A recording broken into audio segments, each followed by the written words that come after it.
We're back to coat weather this morning, but sunshine this afternoon starts to warm things up. I'll show you how warm temperatures get this weekend and when we could see some more severe storms. Hitting your pocket, your spring break and summer travel may be more expensive. How the war on Iran could affect what you pay, whether you fly or drive. Convention Center recovery. Today, the first major event at the Raleigh venue since December's fire gets started. A look at where the repair work now stands. All right, at 6 a.m. here on your Friday morning, we're going to get you caught up to speed here. I'm Laura Levine in for Renee Chu. I'm Chris Lovingood. Thank you for joining us on this. Friday the 13th. Spooky. Careful. Don't walk under any ladders there, Elizabeth. Step on any cracks. But seriously, this today, though, I think it's not unlucky. It's kind of normal to see this shift in temperature this time of year. Yeah, and how about some spooky? We got some patchy fog here in Lewisburg. I'm struggling to find a whole lot of it on the cameras this morning or on the sensors, but you might run into some of it. It just doesn't look terribly widespread, but I did find it here in Lewisburg. 33 is our temperature heading out the door, so it is a cold start out there this morning. We have 5-mile visibility in Rocky Mount, but everybody else is at 10 miles, and so nothing to be too concerned about, at least at this point. Our temperatures are either at or below freezing for the most part. We're close to it in the Triangle, but 28 in Southern Pines and in Roxborough, 30 in South Hill and in Goldsboro, 31 in Rocky Mount and Clinton. And that's anywhere from 38 to 43 degrees colder than this time yesterday. It is unusual to see such a big difference in 24 hours. Now, with some freezing conditions, we do have frost on the windshields. Laura was just saying she had to scrape her windshield this morning. I don't know how I escaped without it. Yeah. All right, temperatures in the mid-50s at lunchtime, and then we climb to 60 this afternoon. I'll show you why we'll see such a big warm up for the afternoon and why it continues into the weekend. Ken? All right, Elizabeth, at 6:01, we're going to get right to your delay times and show you what's going on. Right now, we're picking up a little bit of a delay, if you call 2 minutes, something that's we're going to bring your attention to. But we got to let you know what's going on, right? Just a 2-minute delay if you're coming in from Wake Forest and US 1. 1 minute delay if you're coming in from Knightdale on I-87. All the other routes, I-40 east and westbound, coming in from Apex, all delay free at this hour. You're getting ready to head into the car. Tune us in on the radio, 101.5 HD3. We're trying to learn more about an overnight police presence in Durham. The WRAL breaking news tracker was at that scene on East Lawson Street and Ridgeway Avenue around 11 last night. We're still trying to learn what they were investigating and if there were any arrests. We're also looking into more about this fire that happened at a Dollar General store at Creedmoor. Look at this video here from the WRAL breaking news tracker. It captured the aftermath of that fire this morning. This is the Dollar General on South Main Street. We also received photos from viewers through WRAL's Reported. You'll see right there that heavy smoke that's billowing from the building. They show the emergency response as well to that scene last night. And police tell us no one was hurt. We're still trying to learn, though, what caused that fire. Families in our area and across the country will soon be traveling for spring break and summer. So we have a live look here over RDU. Travelers in the air and on the roads can expect their costs to be higher this year, unfortunately. WRAL's Kelsey Coffey is live in Cary for us this morning. And Kelsey, gas prices, they just keep going up. Yes, Laura, they sure do. This morning, the average price of gas here in North Carolina is up 32 cents from just a week ago. And gas here on Kildare Farm Road in Cary is at $3.65 a gallon. So your spring break travel and your summer travel may be more expensive than what you planned this year. Gas prices are not only up because of the war on Iran. There are also seasonal factors that increase the costs, like the more expensive blend for summer fuel and greater demand. Higher oil prices are driving up the cost of jet fuel, too. Patrick DeHaan with Gas Buddy says airlines that are based in the U.S. use about 4 billion gallons of jet fuel a year. Now, extra costs for fuel may be passed on to consumers. I looked yesterday at an airfare that I had booked. It's up 21% compared to where it was just a couple weeks ago. The price of jet fuel has gone up over $1.25 a gallon. Airlines already warning that they're going to have to quickly pass along airfares. To find the lowest gas prices anywhere, download our WRAL News app and search fuel. Kelsey Coffey, WRAL News, live in Cary. Kelsey, thank you. So new data from AAA this morning show gas prices are still climbing pretty quickly. The average in Raleigh is up 6 more cents to $3.49.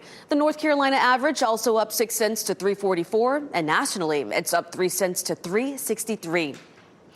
Things are back to normal this morning at Wilmington International Airport after a bomb threat last night. The airport was evacuated as the bomb squad was called in to sweep the airport. The airport was eventually given the all clear. Cumberland County Sheriff's deputies are investigating a deadly shooting. This was the scene last night on Back Bay Road. A woman died, but her name has not been released. Cumberland County Sheriff's deputies are investigating a deadly shooting in this case, and what we see here is that we've learned deputies say this is not a random shooting, but a suspect is in custody. The FBI is investigating an attack at a Michigan synagogue as a targeted attack of violence against the Jewish community. This happened just outside of Detroit yesterday morning.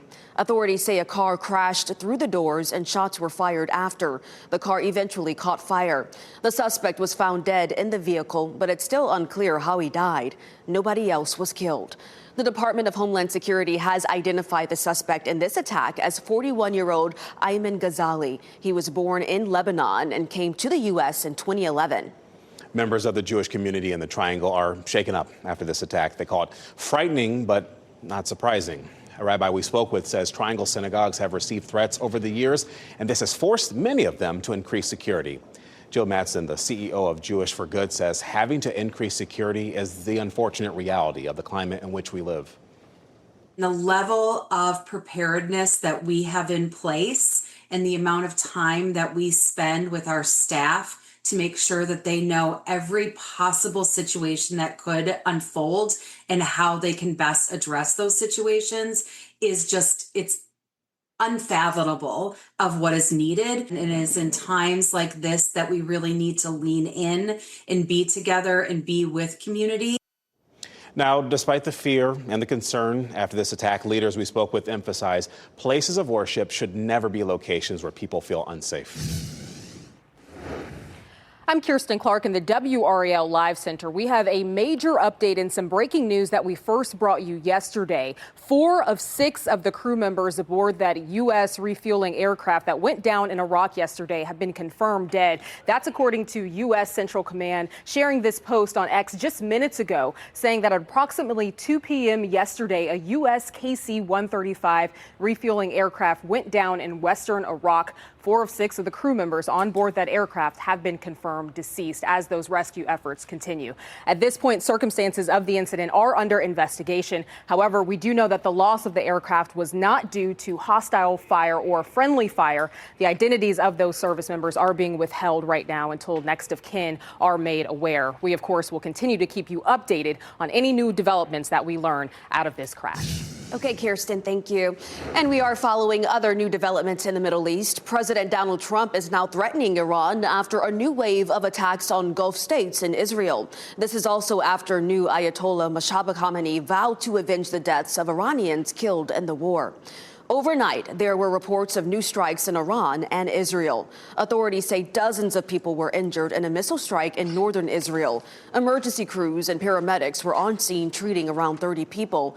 In Iran, the Iranian Red Crescent Society is reporting that 3 aid workers were wounded in an attack. This happened in Tehran. More than 1,300 people have been killed in Iran since the war started, and hundreds have been killed in other countries across the Middle East.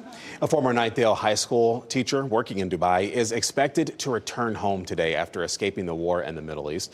Staff at Knightdale High there held a vigil yesterday for Tiffany Washington's safe return. She had been working in Dubai as a special education teacher for the past 6 years, but before leaving, her sister said Washington had to take shelter in the airport as strikes happened nearby. Today, Animate Raleigh gets started at the Raleigh Convention Center, and it is the biggest major fan convention to return there since December's fire. Let's bring in Allie Kabdabar. She's live outside the convention center. Allie, staff there still dealing with the effects of the fire, though. Yeah, and the Raleigh Convention Center says that any visitors wouldn't be able to even tell that any repair work is being done.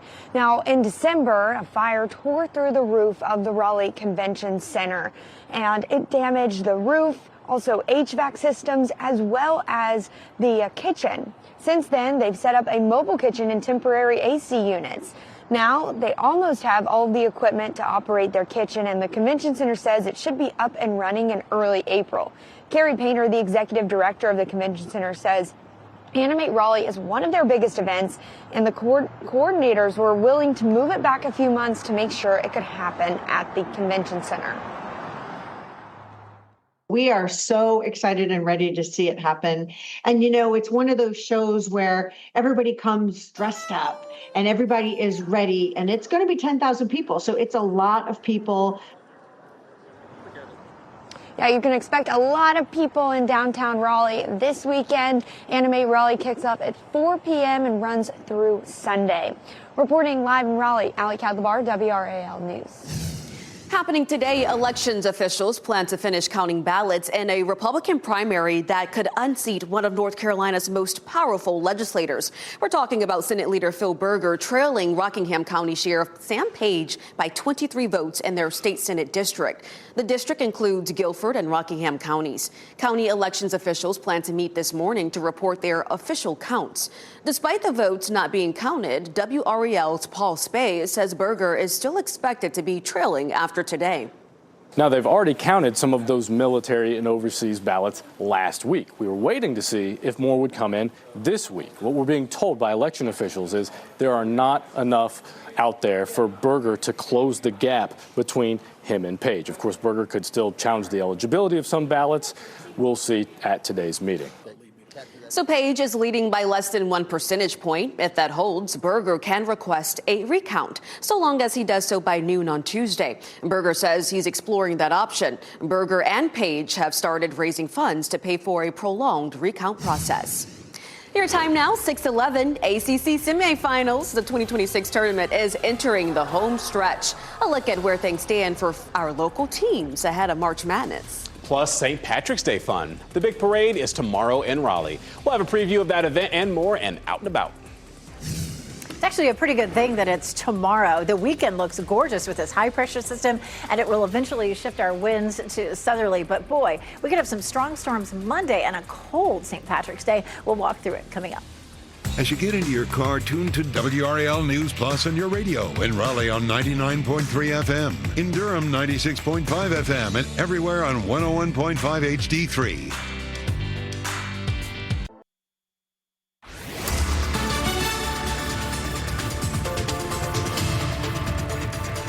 6:14, we do have at the top of the tower lit in blue for clear skies. There is the potential for fog, and you could run into a little bit of it in some low-lying areas as you're traveling this morning, but it isn't terribly widespread. We're taking a look at temperatures. It is cold out there, 31 in Fayetteville, 33 Raleigh and Durham, 31 Wilson, 31 in Rocky Mount. We had a strong flow out of the northwest yesterday behind the front, and that's what's brought us all the cool temperatures. But as quickly as that arrived, we're going to see a warm-up this afternoon because the wind will shift, but still, it is cold this morning. I came in my biggest, puffiest coat and was pretty happy about that. I would suggest trying to send the kids out the door with their puffy coats, but I know I didn't have any success with that yesterday, so I get it. At lunchtime, still on the cool side in the mid-50s, and then coming home from work, not bad. At 60, we warm up even more for the weekend. I'll show you that coming up. Ken? Yeah, I didn't who is have laughing any success about either. the coats. Because they're like, it's warm outside. Anyway, here you go. I-40 and Wade Avenue traffic flowing at a nice steady clip, picking up just a little bit. But what about now? Some of you might be planning for a weekend getaway or maybe planning a vacation to start with. You're planning to head to RD International in the next hour or so. We've checked all the routes heading to RD International. No delays at this hour, so you will get to the airport on time. If you're getting to head out the door, tune us in on the radio, 101.5 HD3. Just a heads up, there is a fire risk today in Wake County, despite all that rain we got yesterday. Firefighters returned to a brush fire outside Zebulon that reignited yesterday. This is a story we brought to you as breaking news. The Zebulon fire chief said while he doesn't know what caused the brush fire that eventually spread to a home, he does know what fueled it: dry and windy conditions. And that risk will continue through the weekend. You just got to be really, really careful. Even, like I said, we get these rains, that certainly helps for sure. But we've got to be really, really careful because the ground content is just so dry right now. Now, according to the NC State Climate Office, improvements to the burn risk will come in the early part of next week. We have a scam warning now to tell you about. In Cumberland County, the FBI has seen criminals posing as local government officials and sending fake emails about planning and zoning permit payments. Officials say the messages may look real, but warning signs include urgent payment requests, strange email addresses, or unfamiliar links. If you get one, you can call the Planning and Inspections Department to verify before paying anything. Well, Duke is moving on and UNC is going home after a busy night at the ACC tournament. That's right. And in the late game, UNC's quest for an ACC title came up short. They fell short in their comeback after an effort against Clemson. The Tigers ended up beating the Tar Heels 80-79. UNC will enter the NCAA tournament on the heels of back-to-back losses. Duke, meanwhile, advanced in a thrilling game against Florida State. Hometown hero Isaiah Evans scored 32 points as the Blue Devils held off a tough challenge from the Seminoles. Duke won the game 80-79. Yes, super duper close. They'll play Clemson tonight in the semifinals. Yeah, very close. And NC State's tournament run came to an end with a loss to Virginia. The Cavaliers beat the Wolfpack 81-74. Virginia will play Miami in the other ACC semifinal game. WRAL's Chris Lee, Pat Welter, and Brian Murphy will have live team coverage tonight from Charlotte. Be sure to tune in for their previews, analysis, and highlights of today's games.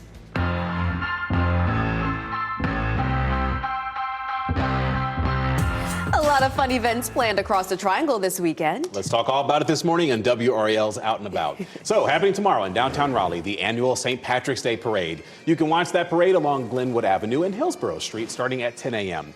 WRAL's Willie Daniely is a co-host, and meteorologist Mike Mays is serving as the parade's grand marshal. We'll be live streaming this event on WRAL.com, and we hope to see you out there. The Lunar New Year Festival is happening tomorrow at Dorton Arena. That's at the NC State Fairgrounds. The festival was originally scheduled to happen in January, but was rescheduled because of winter weather. Our very own Renee Chu will be the MC. That event starts at 10 a.m. The NC Symphony is celebrating Hollywood this weekend. You'll be able to hear music from hit films like Rocketman, Bohemian Rhapsody, and Top Gun. Those shows will be at 8 p.m. tonight and tomorrow at the Mamandi Concert Hall. Tickets are available online, and for more weekend best bets, you can visit WRAL.com and search Out and About. All right, weather-wise, we've been looking at some of the effects of that thunderstorm that we saw in our areas here, Elizabeth. Looks like a couple of different videos, including from Four Oaks. Yeah, boy, this was really interesting to see yesterday. It started to develop into a severe situation right around noon or just before noon. And you can see a lot of heavy rain that fell with that, too. But we definitely had several counties that were more impacted than others. There's a look at Four Oaks. So we definitely had Johnston County, parts of Wayne County, and even eastern Wake County affected. And you could see the damage to roof shingles. Now, interestingly enough, we didn't see the wind speeds reaching severe levels. Let's take a look at some of those peak wind gusts. Southern Pines was at 52, Fayetteville 48, Goldsboro 48, where we did have some damage just north of Goldsboro and Pikeville.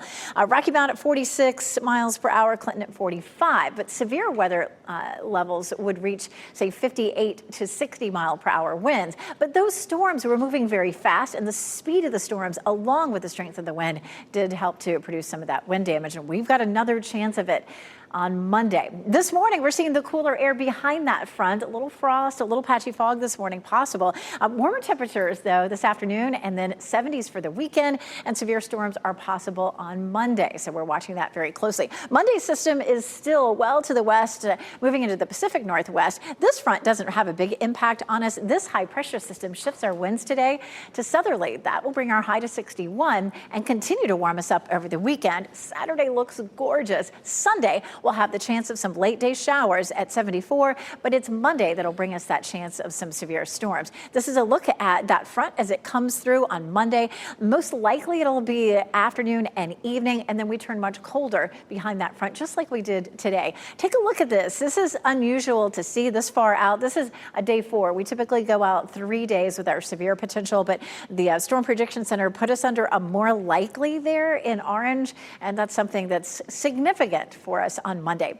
On Sunday, we'll start to see increasing clouds, but not a huge chance of rain. There's 5 o'clock with a few sprinkles. And then fairly early on Monday, we start to see the rain as early as, say, 8 or 9 o'clock in the morning. And then that chance for severe storms increases as we get through the afternoon. How much rainfall will we see out of that? Probably somewhere around a half an inch. And we saw a half an inch yesterday. So we're still seeing some much needed rain. So again, the possibility of severe storms Monday and then freezing temperatures for Tuesday morning with a high of just 49 for St. Patrick's Day. Ken? All right, Elizabeth, happening now. We're going to start on that southern loop of the Beltline and take a look at I-40 near the Lake Wheel Road exit. These are the westbound lanes moving away from us this morning and flowing at a nice steady clip. And Will and Julie, you're getting ready to head out the door this morning. All our major routes are seeing very little to no delays whatsoever. Short of a 1-minute delay if you're coming in from Wake Forest, but I-87, I-40 westbound coming in from Garner, Johnston County, eastbound coming in from Durham, delay free. You're getting ready to head into the car though. Tune us in on the radio, 101.5 HD3.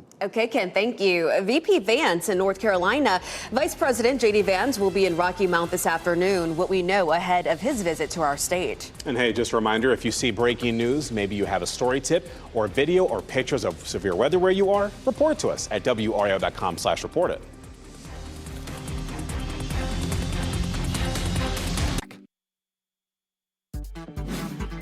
This What's Trending report is sponsored by Call Dad AC and Heating.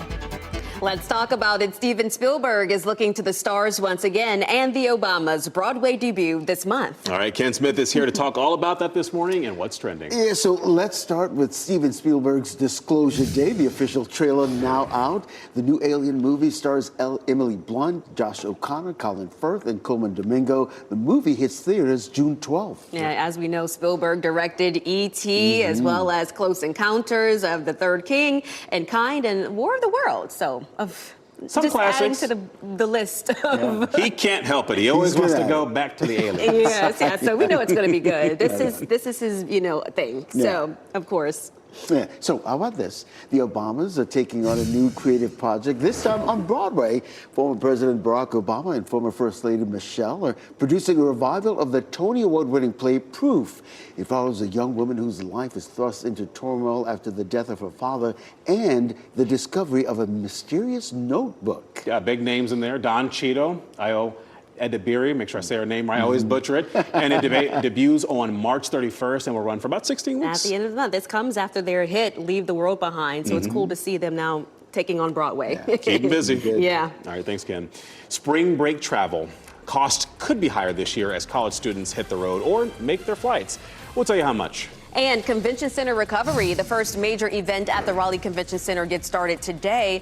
Months after a large fire on the roof, we have a look at how far the facility has come in its repairs. And you knew it was coming, but this is a look at the numbers. Upper 20s to low 30s as you're stepping out the door. But I'll show you why a big warm-up is on the way as early as this afternoon.